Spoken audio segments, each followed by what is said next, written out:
नमस्कार, news on map कार्यक्रम में आपका स्वागत है। मैं हूं अमृत उपाध्याय। आइए देखते हैं इस हफ्ते कौन कौन सी खबरें चर्चा में रहीं और उस पर मैप से रिलेटेड क्या कुछ बनाया जा सकता है। लेकिन सबसे पहले पिछले हफ्ते हमने एक होमवर्क दिया था आपको और आप में से ज्यादातर लोगों ने उसका सही उत्तर कमेंट बॉक्स में लिखा है। तो आइए उसका एक्सप्लेनेशन एक बार देख लेते हैं, फिर आगे बढ़ते हैं आज के एपिसोड में। पिछले हफ्ते हमने आपसे पूछा था कि अपनी विलक्षण भौगोलिक अवस्थिति के कारण यह क्षेत्र यूनेस्को की टेंटेटिव लिस्ट में है।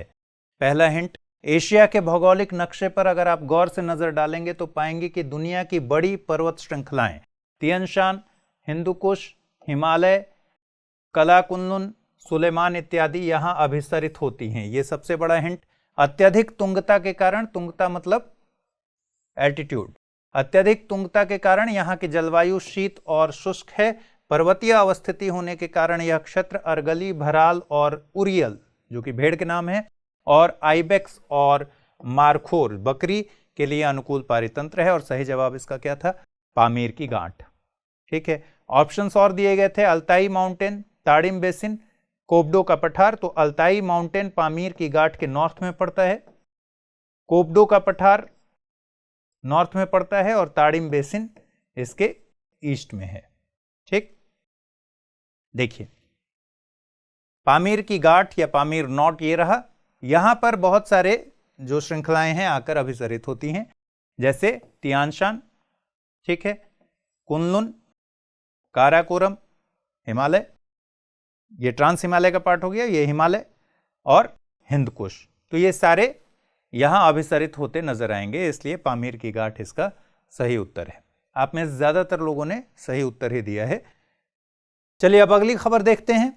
अब्दुल्ला हमदोक ने हाल ही में सूडान के प्रधानमंत्री पद से इस्तीफा दिया और इससे यहां राजनीतिक संकट गहरा गया। सवाल क्या बनता है? प्रायः खबरों में रहने वाले पद हल इब ट्रायंगल का संबंध है। उत्तर पूर्व अफ्रीका, पश्चिम अफ्रीका, मध्य एशिया या फिर दक्षिण एशिया से। तो पहले जानना होगा कि हल इब ट्रायंगल कहां है।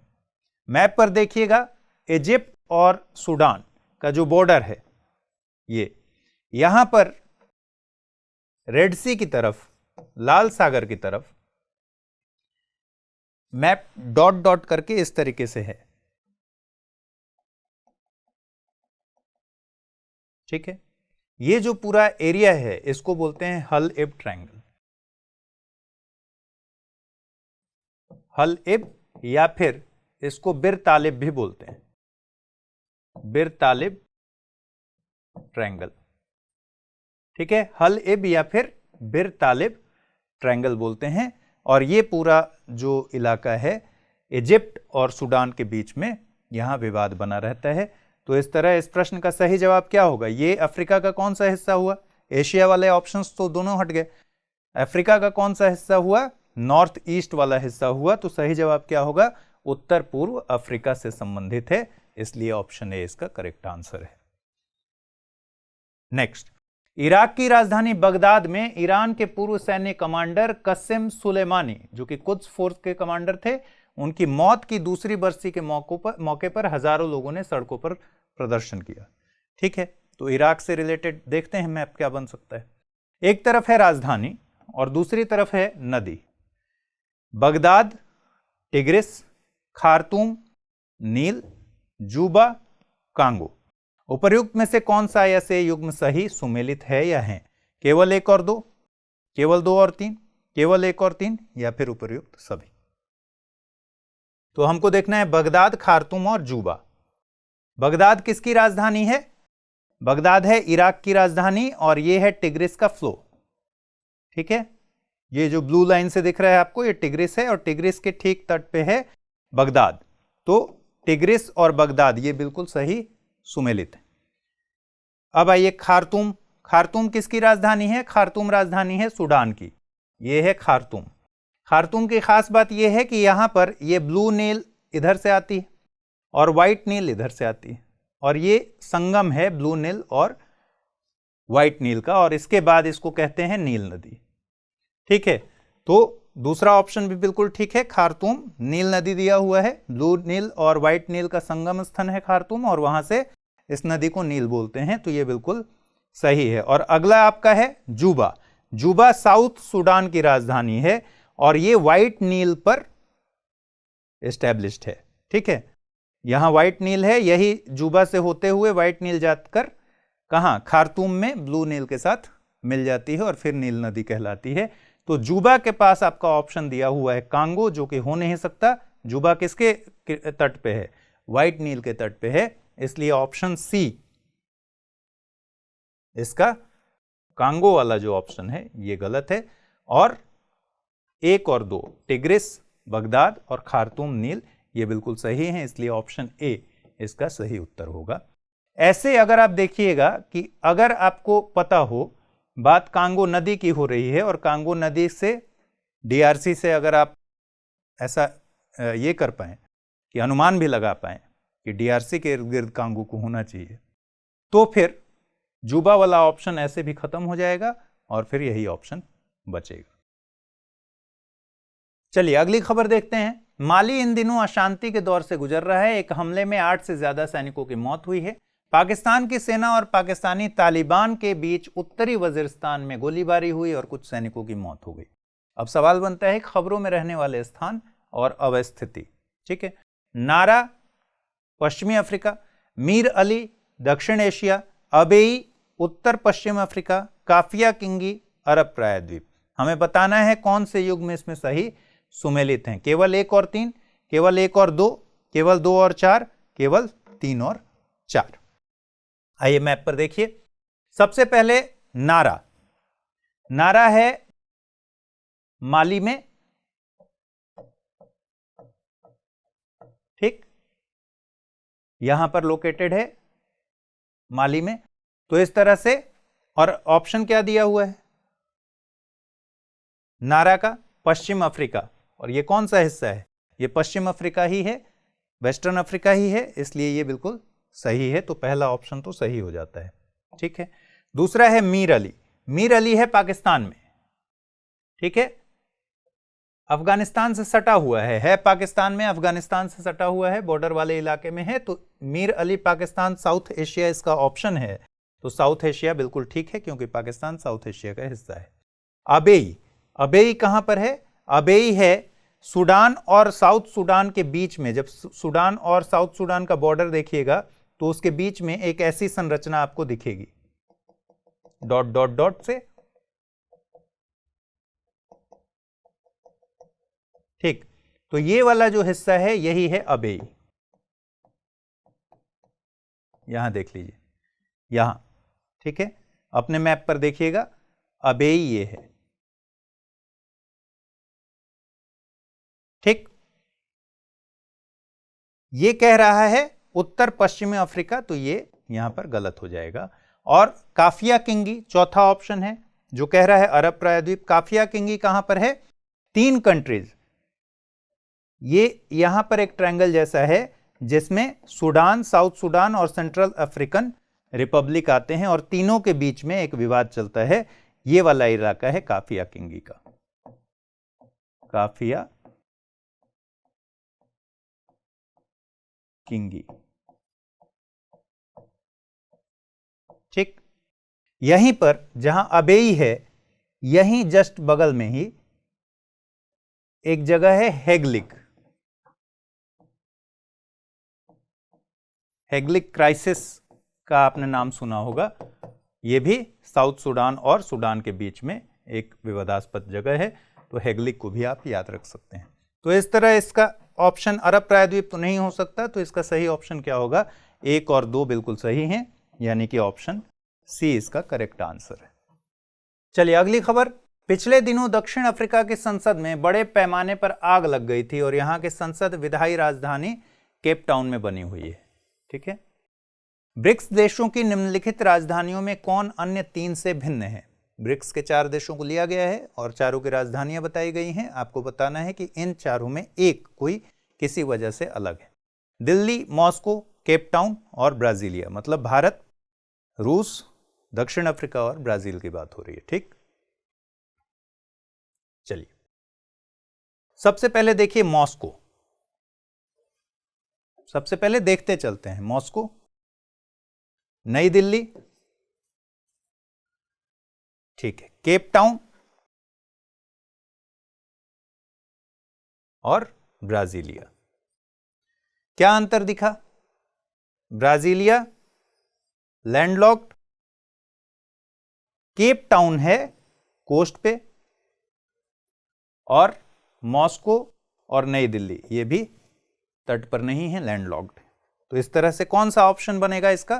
केप टाउन, जो कि तट पर है, बाकी तीनों तट पर नहीं है, इसलिए केप टाउन इसका सही उत्तर है। ये एक अलग है।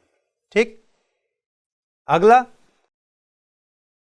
केप अंतरीप, Cape York Australia, Cape Horn Chile, Cape Comorin Bangladesh और Cape of Good Hope Somalia. उपर्युक्त में से कौन सा युग्म सही सुमेलित हैं? केवल 1 और 2, केवल 2 और 3, केवल 1 और 3 या फिर केवल 3 और 4? आपको आंसर बताना है। इसके लिए मैप पर जाने की जरूरत शायद ना पड़े आपको, अगर आपको पता हो कि केप कोमोरिन कहां है। अगर केप कोमोरिन आपको पता है कि बांग्लादेश में नहीं है, तो फिर 3 ऑप्शन यहां भी कटेगा, वहां भी कटेगा और यहां भी कटेगा, बचेगा केवल एक ऑप्शन, ऑप्शन ए। आइए देख लेते हैं केप का मतलब क्या होता है। देखिए, केप बेसिकली कहते हैं ऐसे भूमि क्षेत्र जो ऊंचाई पर स्थित हैं और जिनका हिस्सा किसी समुद्र में या फिर जल निकाय में उनका अंदर तक हिस्सा समाया हुआ हो। ठीक है, भीतर तक किसी जल निकाय में या फिर समुद्री क्षेत्र में ऐसे भूमि क्षेत्र जो ऊंचाई पर स्थित हैं और जिनका हिस्सा भूमि समुद्र में या फिर किसी जल निकाय में अंदर तक जाता हो, उसको केप बोलते हैं, अंतरीप बोलते हैं। तो यहां देखिए, ये पापुआ न्यू गिनी है, ये ऑस्ट्रेलिया है, और यहां पर जो हिस्सा है ये है cap York, cap York Australia. तो ये बिल्कुल ठीक है, ये है केप यॉर्क।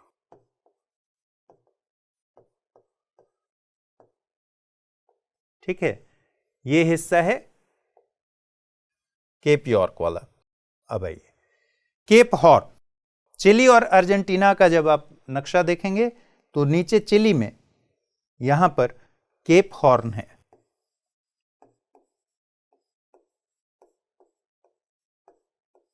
ठीक, चिली में है।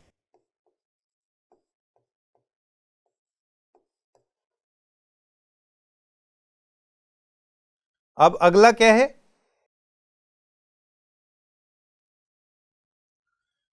केप यॉर्क ऑस्ट्रेलिया बिल्कुल ठीक है, केप हॉर्न चिली बिल्कुल ठीक है, केप कोमोरिन बांग्लादेश में, जो कि गलत है, और केप ऑफ गुड होप आप जानते हैं कि कहां है। केप कोमोरिन बेसिकली बांग्लादेश नहीं, इंडिया में। ठीक है, और केप ऑफ गुड होप कहां है? सबको पता है, साउथ अफ्रीका। ठीक, तो सवाल क्या बनेगा इसका आंसर? केप कोमोरिन बांग्लादेश ना होकर इंडिया होगा, आपको ऐसे भी याद रखना है। और Cape of Good Hope Somalia का सवाल ही नहीं है, क्योंकि ये साउथ अफ्रीका है। तो इसका सही जवाब ऑप्शन ए है। ठीक है,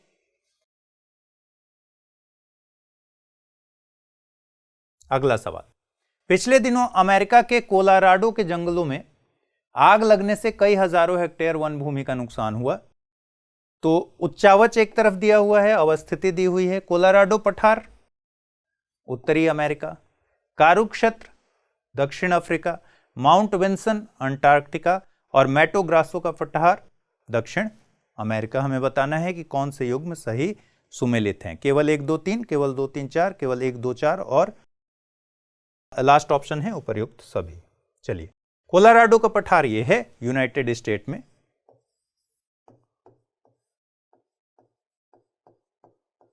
कोलोराडो पठार कहां है? यूनाइटेड स्टेट में। ठीक, उसके बाद साउथ अफ्रीका वाला जब आप मैप देखिएगा तो साउथ अफ्रीका में नामीबिया, बोत्सवाना और साउथ अफ्रीका, यहां पर फिजिकल में आपको दिखेगा ग्रेट कारू। ये जो ग्रेट कारू है, ये जब पृथ्वी बनी तो दुनिया के जो सबसे पुराने चट्टान हैं, सबसे पुराने चट्टानों से निर्मित एरिया है ये। सबसे पुराने चट्टानों से बना है। ठीक है, ग्रेट कारू, यहीं पर लिटिल कारू है और यहां पर केप टाउन है। तो कहां की बात हो रही है? साउथ अफ्रीका की बात हो रही है। ठीक, साउथ अफ्रीका, ये बिल्कुल सही है, कारू क्षेत्र हो गया।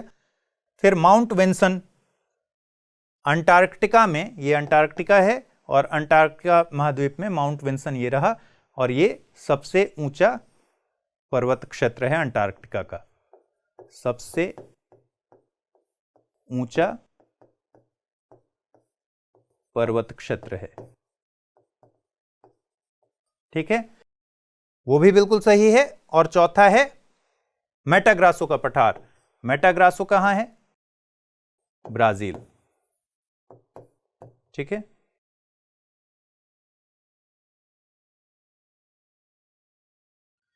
मेटोग्रासो पठार, और ये साउथ अमेरिकन कॉन्टिनेंट में हो गया। ये कोलोराडो उत्तरी अमेरिका में हो गया। दक्षिण अफ्रीका में कारू बिल्कुल ठीक है, और माउंट विंसन अंटार्कटिका में बिल्कुल ठीक है। इसका मतलब ये चारों सही हैं, इसलिए सही आंसर क्या होगा? उपर्युक्त सभी। ठीक,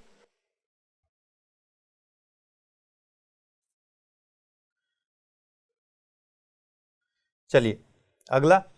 दक्षिण कोरिया के राष्ट्रपति मून जेई इन ने पिछले दिनों उत्तर कोरिया के साथ फिर से शांतिपूर्ण संबंधों पर जोर दिया है। निम्नलिखित युग्मों पर विचार कीजिए। एक तरफ दिया हुआ है उच्चावच और दूसरी तरफ दी गई है उसकी अवस्थिति। तेबेक पर्वतमाला, कोरिया प्रायद्वीप। कांतो मैदान, जापान। मंचूरिया का मैदान, उत्तर पश्चिमी रूस। आपको बताना है कौन से युग्म सही सुमेलित हैं। 1 और 2, 2 और 3, 1 और 3, या फिर उपर्युक्त सभी। तेबेक कहां पर है? यह है तेबेक।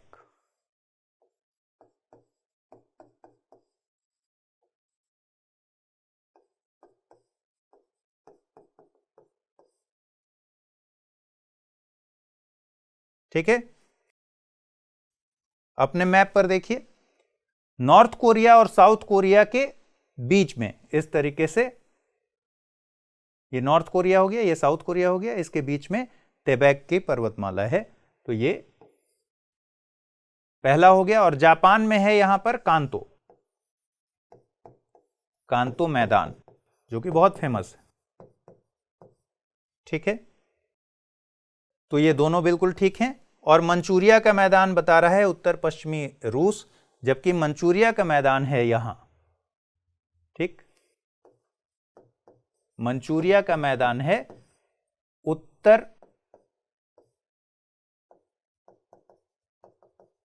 पूर्वी चीन में। ठीक है, नॉर्थ ईस्ट चाइना में। और ऑप्शन में क्या दिया हुआ है? ऑप्शन में दिया है उत्तर पश्चिम रूस। तो सही जवाब क्या होगा? इसको काट दीजिए, तो 1 और 2 इसका सही जवाब होगा। ऑप्शन ए इसका सही विकल्प है। ठीक, साल 2021 में यूनेस्को के Man and Biosphere Reserve Programme के 50 साल पूरे हो गए हैं। दुनिया के अलग अलग बायोस्फीयर रिजर्व में इस उपलक्ष्य में कार्यक्रम आयोजित हो रहे हैं। ऑप्शंस है biosphere reserve Yellowstone Brazil, Komodo Indonesia, Minami Alps Japan, जियारत जूनिफर फॉरेस्ट्स ईरान।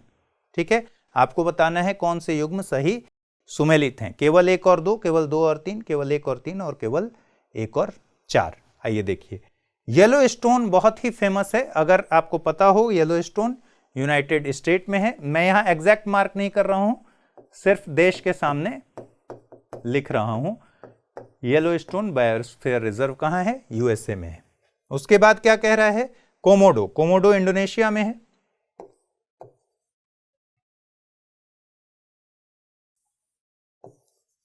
ठीक है, कोमोडो बायोस्फीयर रिजर्व इंडोनेशिया में है। फिर मिनामी आल्प्स और जियारत जूनिपर फॉरेस्ट। मिनामी आल्प्स है जापान में, मिनामी आल्प्स, और जियारत जूनिपर फॉरेस्ट है कहां? पाकिस्तान में। ठीक है, तो यहां पर है जियारत जूनिपर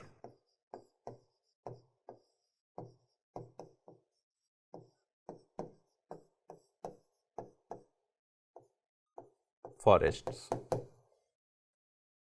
ठीक है, यहां लिखा हुआ है ईरान और होगा क्या? पाकिस्तान। तो ये वाला ऑप्शन गलत है। ब्राजील येलोस्टोन क्या होगा? यूएसए। तो ये वाला ऑप्शन भी गलत है। क्या ऑप्शन बना? इंडोनेशिया में कोमोडो है, बिल्कुल ठीक है, और मिनामी आल्प्स है जापान में, बिल्कुल ठीक है। पहला ऑप्शन जो दिया हुआ है ब्राजील में, ये गलत है, और चौथा ऑप्शन जियारत जुनिपर पाकिस्तान में है, ये भी गलत है। तो सही आंसर होगा 2 और 3, यानी ऑप्शन बी इसका सही आंसर है। चलिए, अब जैसा हम लोग एक सवाल बनाते हैं कि थोड़ा लंबा सवाल लेकिन आसान सवाल, ये यूपीएससी में भी बहुत पूछा जाता है, इसको देखिए। यह बायोस्फीयर रिजर्व दक्षिण भारत के 3 राज्यों में फैला हुआ है। उच्च औसत वार्षिक वर्षा और तुंगता में भिन्नता के कारण, तुंगता मतलब समुद्र तल से ऊंचाई, एल्टीट्यूड की बात हो रही है। उच्च औसत वार्षिक वर्षा और तुंगता में भिन्नता के कारण यहां उष्ण सदाबहार वनों से लेकर उष्ण पर्णपाती और 16 पर्वतीय वन पाए जाते हैं।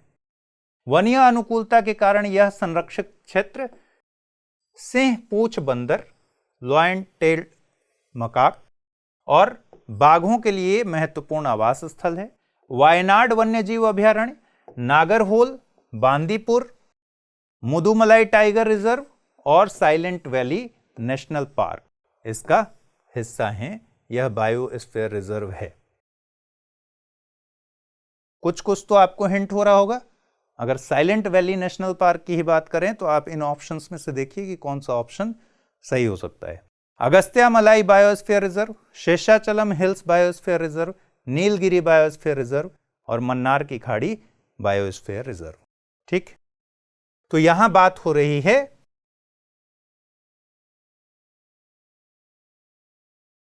किसकी? नीलगिरी की। ठीक है, नीलगिरी बायोस्फीयर रिजर्व की बात हो रही है और इसके हिंट्स इसी में हैं। जैसे इनमें से कोई भी अगर आप जगह जानते होंगे तो आपको पता होगा। अगस्त्यामलाई बायोस्फीयर रिजर्व कहां है?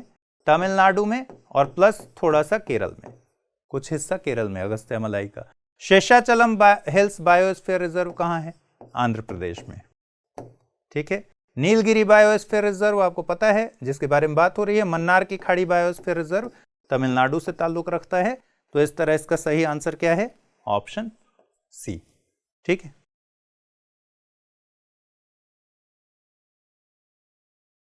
बायोस्फीयर रिजर्व्स कच्छ, सुंदरबन और अगस्त्यमलाई को मिलाकर 3 बायोस्फीयर रिजर्व, कच्छ, सुंदरबन और अगस्त्यमलाई को मिलाकर एक त्रिकोण बनाना है। अब बताइए कि निम्न में से कौन सा बायोस्फीयर रिजर्व इस त्रिकोण के क्षेत्र में निश्चित रूप से नहीं आएगा? जहां भी नहीं आए वहां अलर्ट हो जाना है। Pachmarhi biosphere reserve, Panna biosphere reserve, Achanakmar Amarkantak biosphere reserve या फिर शेषाचलम हिल्स बायोस्फीयर रिजर्व। अब ऐसे क्वेश्चन बेसिकली आपकी प्रैक्टिस के लिए बहुत ज्यादा इंपॉर्टेंट है। ठीक है, अदरवाइज बहुत सूक्ष्म लेवल पर इस क्वेश्चन को बनाया गया है। ठीक, तो कहां कहां हमको करना है? कच्छ की खाड़ी, सुंदरबन और अगस्त्यामलाई। देखिए, कच्छ की खाड़ी बायोस्फीयर रिजर्व, सुंदरबन, ठीक है, और अगस्त्यामलाई। ठीक, यहां से एक रेखा खींचिए, यहां से एक रेखा खींचिए और यहां से एक रेखा खींचिए। बन गया ट्रायंगल। अब हमारे पास ऑप्शन है पंचमढ़ी, पन्ना, अचानकमार अमरकंटक, शेषाचलम। ठीक, पंचमढ़ी यहां है, लगभग उसी लाइन पर आएगा। अचानकमार अमरकंटक लगभग उसी लाइन पर मिलेंगे। शेषाचलम इसके अंदर ही होगा इस ट्रायंगल के। लोकेशन में सिर्फ इन चारों ऑप्शन में पन्ना ऐसा है जो इसके नॉर्थ में आएगा और काफी दूर होगा। ठीक, तो पन्ना बायोस्फीयर रिजर्व निश्चित रूप से इस ट्रायंगल में नहीं आएगा या फिर ट्रायंगल से नहीं कटेगा। ठीक है, बाकी सारे ऑप्शंस इसमें आएंगे। ये क्यों ऐसा बनाया गया क्वेश्चन? गुजरात से लेकर मध्य प्रदेश, स्टेट्स होते हुए वेस्ट बंगाल। आपको स्टेट्स का पूरा आइडिया होना चाहिए कि स्टेट्स की लोकेशन किस तरीके से है। ये एक एक पर्टिकुलर बायोस्फीयर रिजर्व के बारे में क्वेश्चन ना हो कि स्टेट्स को अगर आप मिलाएंगे तो क्या नॉर्थ में आएगा, क्या साउथ में आएगा, वो वाला क्वेश्चन है। तो इसको प्रैक्टिस के लिए अच्छा क्वेश्चन मान सकते हैं। चलिए, ओडिशा के जंगलों में एक नर पेंगोलिन रेस्क्यू किया गया जिसे नंदनकानन वन्यजीव अभयारण्य में छोड़ा गया। इन दोनों पॉइंट कैलिमरे वन्यजीव अभयारण्य में बड़ी तादाद में फ्लेमिंगो पक्षी देखे जा रहे हैं। तो एक तरफ वन्यजीव अभयारण्य दिया गया है और दूसरी तरफ विशेषता दी गई है या फिर अविशेषता दी गई है, क्योंकि अलग अलग तरह के ऑप्शंस हैं। पॉइंट कैलिमरे पश्चिमी तट, कपिलाश दामोदर नदी और नंदनकानन महानदी। इसमें आपको बताना है उपर्युक्त में से कौन से युग्म सही सुमेलित नहीं है। और ऐसे क्वेश्चन में आपको बहुत सतर्क रहने की जरूरत है, क्योंकि ऐसे क्वेश्चन में गलती की संभावनाएं बढ़ जाती। ठीक, पॉइंट कैलिमरे तमिलनाडु। ठीक,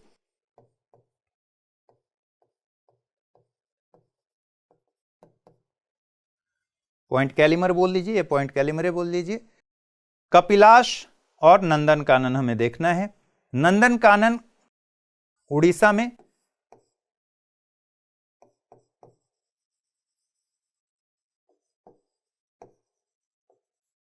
ठीक है, यहां महानदी है और महानदी के ही मुहाने पर लगभग नंदनकानन आता है। तो ये महानदी वाला ऑप्शन बिल्कुल ठीक है। और दूसरा है कपिलाश। कपिलाश के लिए कह रहा है ये दामोदर नदी, जो कि पॉसिबल नहीं है क्योंकि कपिलाश यहीं पर है और यहां से ब्राह्मणी जाती है। तो ब्राह्मणी और महानदी के बीच में कपिलाश का लोकेशन है। ठीक है, तो इस तरह से क्या ऑप्शन बनेगा? पॉइंट कैलिमरे पश्चिमी तट होगा या पूर्वी तट होगा? अगर तमिलनाडु की बात हो रही है तो पूर्वी तट होगा। ठीक है, कपिलाश दामोदर नदी हो नहीं सकता क्योंकि ब्राह्मणी और किसके, महानदी के बीच में है। और नंदनकानन महानदी बिल्कुल ठीक है। तो कौन से सही सुमेलित नहीं है? 1 और 2 सही सुमेलित नहीं है। तो इसका ऑप्शन क्या बनेगा? ऑप्शन ए इसका सही उत्तर होगा। चलिए, सुंदरबन टाइगर रिजर्व में बंगाल टाइगर्स के अपने अधिवास स्थलों से इधर उधर भटकने की खबरें आ रही हैं। जानकार इन घटनाओं पर चिंता जता रहे हैं। सुंदरबन नेशनल पार्क की अवस्थिति के संदर्भ में निम्नलिखित कथनों पर विचार कीजिए। असम के बिल्कुल पश्चिमी छोर से गुजरने वाली देशांतर रेखा इस नेशनल पार्क के भारतीय क्षेत्र से भी गुजरेगी। ठीक है, असम के पश्चिमी छोर से, बिल्कुल पश्चिमी छोर से गुजरने वाली देशांतर रेखा इस नेशनल पार्क के भारतीय क्षेत्र से गुजरेगी, पहला स्टेटमेंट। दूसरा स्टेटमेंट, मध्य प्रदेश के बिल्कुल उत्तरी छोर से गुजरने वाली अक्षांश रेखा इस नेशनल पार्क के भारतीय क्षेत्र से गुजरेगी। और तीसरा, संपूर्ण रूप से यह नेशनल पार्क भारत और बांग्लादेश दोनों के भूक्षेत्र में अवस्थित है। चलिए, असम से हमें इस पॉइंट से एक देशांतर रेखा खींचनी है। ठीक है, मध्य प्रदेश के उत्तरी छोर से एक अक्षांश रेखा खींचनी है। प्रश्न क्या कह रहा है कि बिल्कुल पश्चिमी छोर से असम के जब हमने देशांतर रेखा इमेजिन किया तो इस नेशनल पार्क के भारतीय क्षेत्र से क्या गुजर रही है? नहीं, ये बांग्लादेश वाले हिस्से से इसके गुजर रही है। और मध्य प्रदेश के एकदम उत्तरी छोर से जब हमने एक अक्षांश रेखा को इमेजिन किया तो फिर सवाल ही नहीं है कि ये वेस्ट बंगाल को टच करे और सुंदरबन के भारतीय क्षेत्र से गुजरे। तो ये दोनों स्टेटमेंट क्या होंगे? दोनों स्टेटमेंट अपने आप में गलत हो गए। अब संपूर्ण रूप से यह नेशनल पार्क भारत और बांग्लादेश दोनों के भूक्षेत्र में अवस्थित है। आप जानते हैं यह स्टेटमेंट बिल्कुल सही है। इसलिए इस प्रश्न का सही जवाब क्या है? ऑप्शन बी, केवल 3 इसका सही जवाब है। ठीक,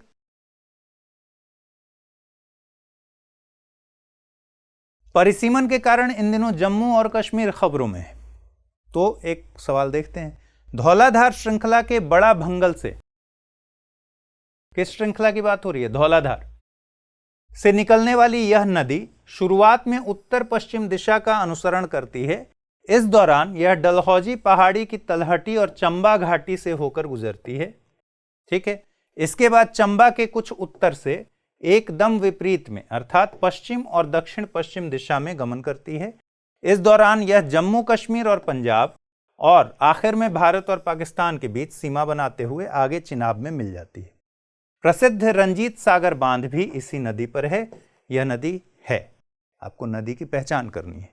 व्यास है, रावी है, सतलज है या फिर झेलम है? ऐसा एक सवाल अभी हाल में यूपीएससी में भी आया था, यूपीएससी की पीटी में, जिसमें लोग कंफ्यूज कर गए थे। चलिए देखते हैं इसमें हिंट कहां कहां है। हिंट है कि दो बॉर्डर बनना है, जम्मू कश्मीर और पंजाब का बॉर्डर और भारत और पाकिस्तान का बॉर्डर। ठीक है, और रंजीत सागर बांध, अगर आपको सिर्फ ये पता है कि रंजीत सागर बांध किस नदी पर है तो ये क्वेश्चन अपने आप सॉल्व हो जाता है। अगर नहीं पता है तो फिर आपको हिमाचल से उद्गम डलहौजी पहाड़ी चंबा घाटी होते हुए ये दो बॉर्डर अगर आप समझ पा रहे हो तो भी ये क्वेश्चन हल हो जाएगा। ठीक, देखिए यहां पर धौलाधार के बड़ा भंगल से ये नदी निकलती है, उत्तर पश्चिम की ओर गमन करती है और फिर शुरुआत में उत्तर पश्चिम दिशा का अनुसरण करती है, फिर तलहटी और चंबा घाटी से होकर गुजरती है। चंबा के कुछ उत्तर से एकदम विपरीत में अर्थात पश्चिम और दक्षिण पश्चिम दिशा में गमन करती है। एकदम विपरीत में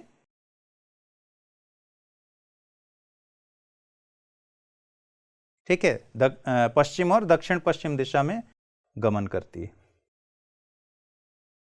उसके बाद कह रहे हैं कि दो बॉर्डर बनाती है, जम्मू कश्मीर और पंजाब और आखिर में भारत और पाकिस्तान। ठीक,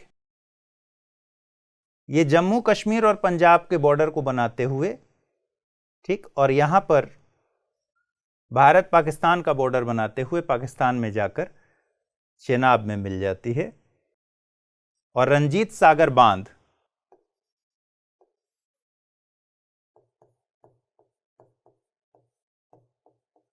जम्मू कश्मीर पंजाब बॉर्डर के पास रंजीत सागर बांध इसी पर बना हुआ है। ठीक है, तो बात किसकी हो रही है? बेसिकली रावी नदी की बात हो रही है। ठीक है, जो जम्मू कश्मीर और पंजाब और आखिर में भारत और पाकिस्तान के बीच सीमा बनाते हुए चिनाब में मिल रही है। रंजीत सागर बांध इसी पे है और ऑप्शन क्या है इसका? ऑप्शन सी सही उत्तर है। आप सतलज से भी कंफ्यूज हो सकते हैं, लेकिन फिर सतलज जम्मू कश्मीर और पंजाब का बॉर्डर नहीं बनाती है, सिर्फ भारत और पाकिस्तान के बॉर्डर से होकर बहती है। ठीक है, तो इसका सही जवाब है रावी। आइए, 9 वर्ष के मौके पर माता वैष्णो देवी मंदिर में भगदड़ से करीब 1 दर्जन श्रद्धालुओं की जान चली गई। माता वैष्णो देवी मंदिर कहां अवस्थित है? काराकोरम, धौलाधार, मध्य हिमालय, लद्दाख रेंज। इसके लिए आपको वो सीक्वेंस याद रखना होगा, कैसे कैसे सीक्वेंस है। ठीक है, काराकोरम रेंज,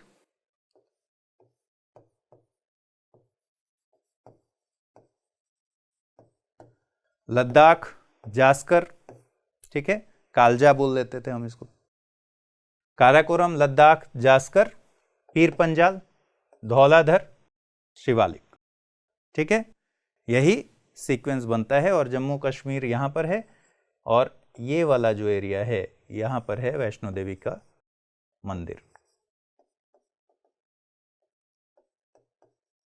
ठीक, त्रिकूट पर्वत है यहां, त्रिकूट पर्वत पर ही वैष्णो देवी मंदिर है। ठीक है, ऑप्शन देखिए, काराकोरम रेंज के उत्तर में हो सकता है, नहीं हो सकता, पहला ऐसे गलत। धौलाधार रेंज के दक्षिण में, इस मंदिर के दक्षिण में धौलाधार रेंज है, तो यह भी गलत हो जाएगा, धौलाधार रेंज के दक्षिण में नहीं हो सकता। लद्दाख रेंज के उत्तर पूर्व में, लद्दाख रेंज से इसका कोई मतलब नहीं है, तो उत्तर पूर्व में तो सवाल ही नहीं है, तो बचा मध्य हिमालय और ये मध्य हिमालय का हिस्सा है। ठीक है, कहीं कहीं आपको देखने को मिलेगा कि शिवालिक लिखा हुआ आपको मिल सकता है, लेकिन जितने भी ऑफिशियल साइट्स हैं वो मध्य हिमालय बताते हैं, मध्य हिमालय त्रिकूट पर्वत बेसिकली मध्य हिमालय का हिस्सा है, तो इसका सही उत्तर क्या मानिए, मध्य हिमालय। चलिए, अब ये है आपका होमवर्क। आपको कमेंट बॉक्स में बताना है, अगर आप वैष्णो देवी मंदिर से रामेश्वरम मंदिर की यात्रा पर हैं, ठीक है, बताइए कि प्रारंभ और गंतव्य बिंदु वाले राज्यों और यूटी सहित, ध्यान रखिए, राज्यों और संघ शासित प्रदेशों सहित उस व्यक्ति को या फिर आपको कम से कम कितने राज्यों से गुजरना होगा। ऑप्शंस हैं 6, 7, 8 या फिर 9। इस होमवर्क को देखिए, कितने राज्यों से आपको होकर गुजरना पड़ेगा अगर आप वैष्णो देवी से लेकर रामेश्वरम मंदिर तक जाते हैं, और फिर कमेंट बॉक्स में इसका जवाब दीजिए। उम्मीद है आपको यह कार्यक्रम अच्छा लगा होगा। अगले एपिसोड में फिर मुलाकात होगी। ख्याल रखिए, कोविड का टाइम है, कोविड प्रोटोकॉल्स का पालन कीजिए और खूब अच्छे से पढ़ाई कीजिए। फिलहाल इजाज़त दीजिए, नमस्कार।